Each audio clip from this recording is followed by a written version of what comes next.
And thank you for the choice of the topic from the margins to the mainstream. So, with your permission, let me problematize the issue of using both the terms, mainstream as well as margins. So, often when we talk about equality or making people equal, Angela Davis, the very renowned black feminist scholar, she argues that when we talk about equality, we often have this mental image of bringing people up. And that's why in a lot of our essays, in student essays, even in our articles, we use the term upliftment. That you have this idea that you are on a higher plane and you're drawing people up from below. Now, Davis argues that there are two major problems with this approach.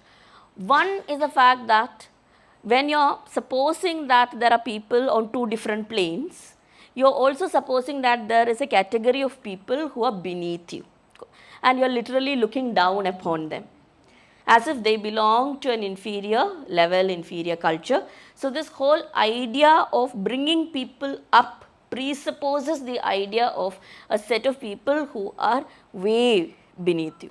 So, that is the first problem. The second problem is that you kind of think of the person, and it is usually not one person, but it is a collective effort where both the people who are labeled as marginalized and the people who are part of the efforts of, for the want of a better term, let me use the term, integrating them to the mainstream. It works both ways. It is a collective effort by both sides, but often what happens is there is this larger projection of people, of certain sets of people, and usually these are people who belong to dominant groups and dominant categories, as the ones who are doing the saving.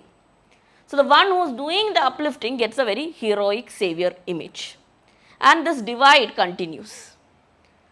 But this is only just one of the ways in which we can think of integration or moving people from one place to the other. Now, why can't we also think of a horizontal movement, like a movement across space, rather than this imagery of pulling people up? Can't we imagine the task of quote unquote integration as a movement from one location to another horizontally? That is one possibility. Another possibility that we have is the idea of relocating people ontologically.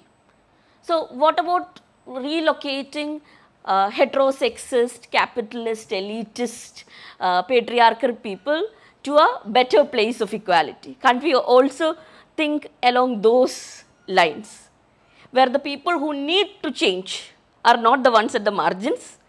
The people who need to change are the ones who have been holding all the space and manipulating and hegemonizing all the space within the so-called mainstream. So, Ambedkar, in his Annihilation of Caste and in his work on untouchables, he constantly asked the question that you constantly talking about uplifting the untouchable. And this is the term was used by Ambedkar. But what about the touchable? Why aren't you talking about the need for change of mindsets within the so-called touchable community? So, while we are talking about movement across space and movement from one space to the other, or movement from the periphery to the center, one also needs to problematize whether the mainstream is an ideal place to which people may be integrated or people may be brought.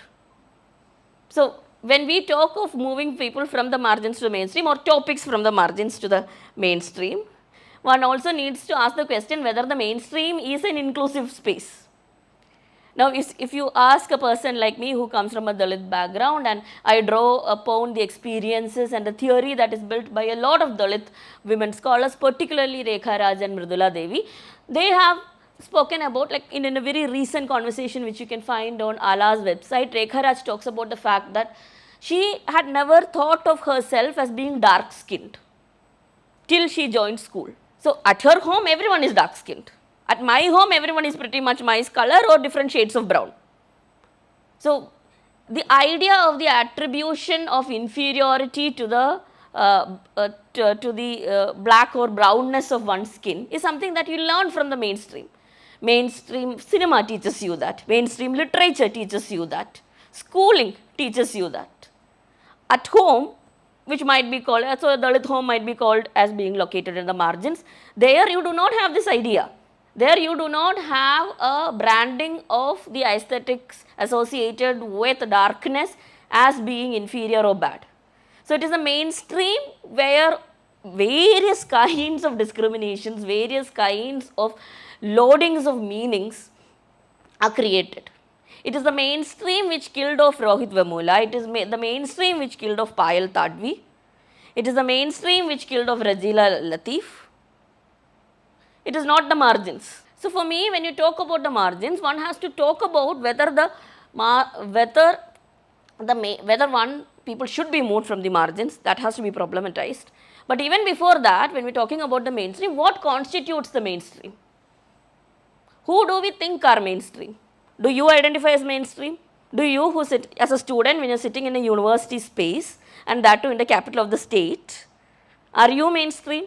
So, if there is a student from somewhere in Kasargod, which is literally the spatial margin of Kerala, so if there is a student, I would like to ask this question, do you think you come from the margin? Now, if you are a student who belongs to Kasargod, who is studying in Kerala University, but belongs to, let us say, a dominant caste group, and is a cisgendered man, do you still think you are from the margins? So, this whole idea of what is the margin and what is the mainstream, it is a very fussy, shifty category. And that is where we need to look at things intersectionally, where what might constitute the margin and what might constitute the mainstream, these categories might overlap, they might change contingent to culture, contingent to time, contingent to the identity group that you belong to. So, when you have this very shifty, for the want of another term, or very liminal categories, ones that can be moved and ones that are more primordial, like that of caste or gender, how would you problematize the whole issue? So, philosophically one can ask, can we actually think of a marginalized self? Very early in feminist studies, Simone de Beauvoir had made this statement that women are not born, women are made. So, female students here or females in the audience, are we constantly in the process of becoming women, or are you women? Have you ever thought of this? Or male students or transgender students or intersex students, are you your gender category, or are you becoming your gender category? We often talk about transgendered people as moving from one gender to the other, but aren't all of us in that process, where we are moving towards becoming more feminine, more masculine, more womanly, less womanly, more like butch woman, less like butch woman. So, these identities that we attribute to particular specialities, these identities that we attribute to categories such as margins and mainstream, one also needs to think a little more carefully and one needs to think a little more deeper about it. A. B. Bell Hooks, when she looks at the margins, she says that the margin is a very beautiful place. It is a place which gives you a very unique vantage point. It is a place where there is love and laughter. Like if you sit in a university, how many of you, now even when you laugh at my jokes, your laughter itself is very controlled. Nobody will pat somebody on the shoulder and say, oh, that was a great joke here. Because this is a university's place, it has a certain kind of a discipline. And the disciplinary control of power is exercised in university spaces, like in jails, in churches, in all those places which are called as the mainstream. But in those places which are classified as the margins, those are also heterotopic spaces. These are spaces of the Dalit household, these are spaces of single women-led households, these are spaces where you would find non-heteronormative relations like a queer household. And there you will see more human, more emotional, more intimate bonds at work, where the structure of the family itself will be questioned. So, in Trivandrum you have, I think, at least 4 or 5 queer households. Now, if you walk into any of those queer households, I have been privy to some of the things which happen in these queer households thanks to Facebook and thanks to very close friendships with queer people. you would see the structure of the family itself being questioned. So, in the mainstream family, if you have very clear prescribed gender roles, like the role of the father who will get up, read the newspapers, watch the TV, go take a bath and then go to the office while the mother does all the work, you will not see this in a pure household, where you do not have definitive gender roles being associated with particular genders. You will see people, there would be one person who is in charge of the breakfast, another person who is in charge of lunch, and yet another person who is in charge of dinner. So, the cure space, which is the margin, becomes a way more beautiful, way more democratic space than the mainstream space of the family. So, should we actually think of shifting to the mainstream or not? Now, again using bell hooks' theory, she says that if you look at colonial townships, particularly towns where you had white quarters and black quarters. So, in the white quarters, you would see all the auditoriums where you would have the choir gatherings, where you would have people singing in vibrato, you would have a music conductor standing with a baton, and he would be making sure that people sing at certain pitches and people follow certain orders. But then you will also have the black quarters where there will be music in the streets. Where you walk through the street, there will be somebody who will be tapping on a makeshift drum. You will see people sitting with a guitar, and they will be singing to their own tunes. So, music in many ways is democratized. It is not controlled. It is not set to meter. There is no one to control your tone or your pitch. Now, it depends on how you look at it. Now, if you are someone who likes a regimentized life, which is way more easier for the government to tap into and surveil you and to control you, now you might prefer the white quarters. But if you are someone who is against surveillance, if you are someone who is against the idea of state excesses, then obviously you will like the black part of the town. But if you are talking about integrating the black part of the city to the white part of the city, one would have to ask the question, what is the code that you will be following? Will you be following the codes and the values and the norms which are followed in the white part of the town, and will you be imposing that on the black part of the town, or will you be quote unquote allowing the kind of morality, the kind of value system, the kind of codes which are already present in the black part of the town to continue? Or is there even a possibility of the white part of the town following the codes in the black part of the town? Quite often what we see is, whenever there is an integration, it is the value system of the dominant which becomes the value system of all.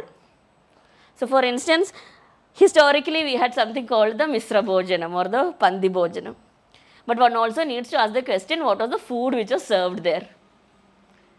So, vegetarian food, which was the food of the elites, which was the food of the oppressor caste, was served there so that upper caste men, and I underline upper caste men, and sorry, I usually use oppressor caste, but since we have a lot of new listeners, this is just a pointer for you.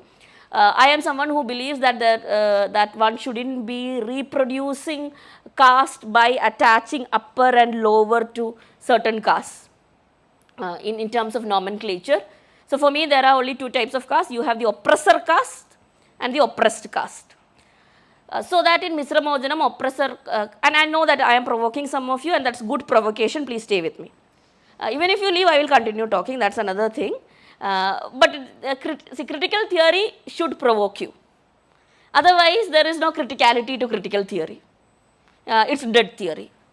So, my job as a teacher, my job as a historian is to make you think, to provoke thoughts in you, and I will continue doing that. So, if you are uncomfortable, good. So, where were we? So, during Misra Bhojanam, you would have vegetarian food being served so that oppressor caste men would find it comfortable to come and have food with the oppressed caste. And this also projected this idea into oppressor caste houses that having food with people from Dalit homes, from Bahujan homes was some kind of a favor that they were doing. So, even today if you ask or if you claim that somebody is casteist because they are anti-reservation. And that's the easiest way to figure out whether somebody is casteist or not. You ask them their view on reservation and you will immediately know whether they are casteist or not. So, but you will say, oh, if you are anti-reservation, you are casteist, and suddenly that person will say, no, I am not casteist, I have a Dalit friend. And I go to have food at the Dalit friend's house.